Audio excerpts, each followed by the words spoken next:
একটি ছোট্ট গ্রামে থাকতো ১০ বছরের ছেলে আয়ান। খুব হাসি খুশি আর দুষ্ট ছিল সে। কিন্তু একটা সমস্যা ছিল, সে রোজা রাখতে ভয় পেত। ভাবতো, আমি তো ছোট, না খেয়ে কিভাবে থাকবো।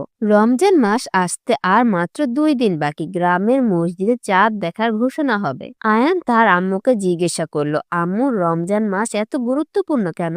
তার আম্মু মুচকি হেসে বললেন, রমজান মাস হলো রহমতের মাস। এই মাসে আল্লাহ তাআলা বান্দাদের ওপর বিশেষ রহমত বর্ষণ করে, জান্নাতের দরজা খুলে দেন আর জাহান্নামের দরজা বন্ধ করে দেন। এই কথা শুনে আয়ানের চোখ বড় হয়ে গেল। তাহলে আমি রোজা রাখ। পরের দিন চাঁদ দেখা গেল। মসজিদ থেকে ঘোষণা এলো, আগামীকাল থেকে পবিত্র রমজান মাস শুরু। প্রথম রোজার দিন ভোরে সেহরির সময় তার আম্মু আয়ানকে ডাকলেন। ঘুম জড়ানো চোখে উঠে সে একটু খেয়ে নিল। সকালে ঠিক ছিল, কিন্তু দুপুরের দিকে খুব ক্ষুধা লাগলো তার। সে রান্নাঘরে গিয়ে পানির জগের দিকে তাকিয়ে রইল। তখন তার মনে পড়লো আম্মুর কথা।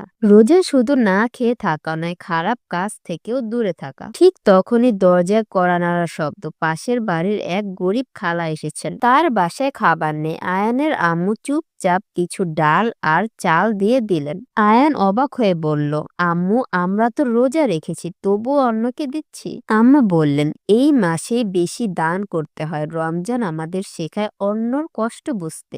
এই কথা শুনে আয়ানের মনে এক অদ্ভুত শান্তি এলো। সে ভাবলো, আমি তো শুধু একটু ক্ষুধা সহ করছি, কিন্তু অনেক মানুষই আছে প্রতিদিনই না খেয়ে থাকে। বিকেলে সে কোরআন শরীফ তেলাওয়াত করলো। মাগরিবের সময় আজান হলো। খেজুর আর পানি দিয়ে ইফতার শুরু করলো সবাই। ইফতারের পর আয়ান খুব খুশি হয়ে বলল, আম্মু, আমি তো রোজা রাখতে পেরেছি। তার আম্মু বলল, দেখেছো, আল্লাহ যাকে সাহায্য করেন তার জন্য সব সহজ হয়ে যায়। রাতের তারাবির নামাজে আয়ান আব্বুর সঙ্গে মসজিদে গেল। মসজিদ আলোয় ঝলমল করছিল। সবাই একসঙ্গে নামাজ পড়ছে। দৃশ্যটা ছিল অপূর্ব। নামাজ শেষে ইমাম সাহেব বললেন, রমজান শুধু এক মাস নয়, এটা আমাদের চরিত্র বদলানোর সময়। আমরা যেন এই ভালো কাজগুলো সারা বছর ধরে রাখতে পারি। সেই দিন রাতে আয়ান দোয়া করলো, হে আল্লাহ, আমাকে সবসময় ভালো থাকতে সাহায্য করুন। রমজানের শেষ দিক এসে আয়ান আগের চেয়ে অনেক বদলে গেল। সে এখন নিয়মিত নামাজ পড়ে, সবাইকে ভালোবাসে আর গরিবদের সাহায্য করে। ঈদের চাঁদ ওঠার রাতে আয়ান আকাশের দিকে তাকিয়ে বলল, রমজান, তুমি আবার আসবে তো? তার আম্মু বললেন, ইনশাল্লাহ, যদি আল্লাহ চান।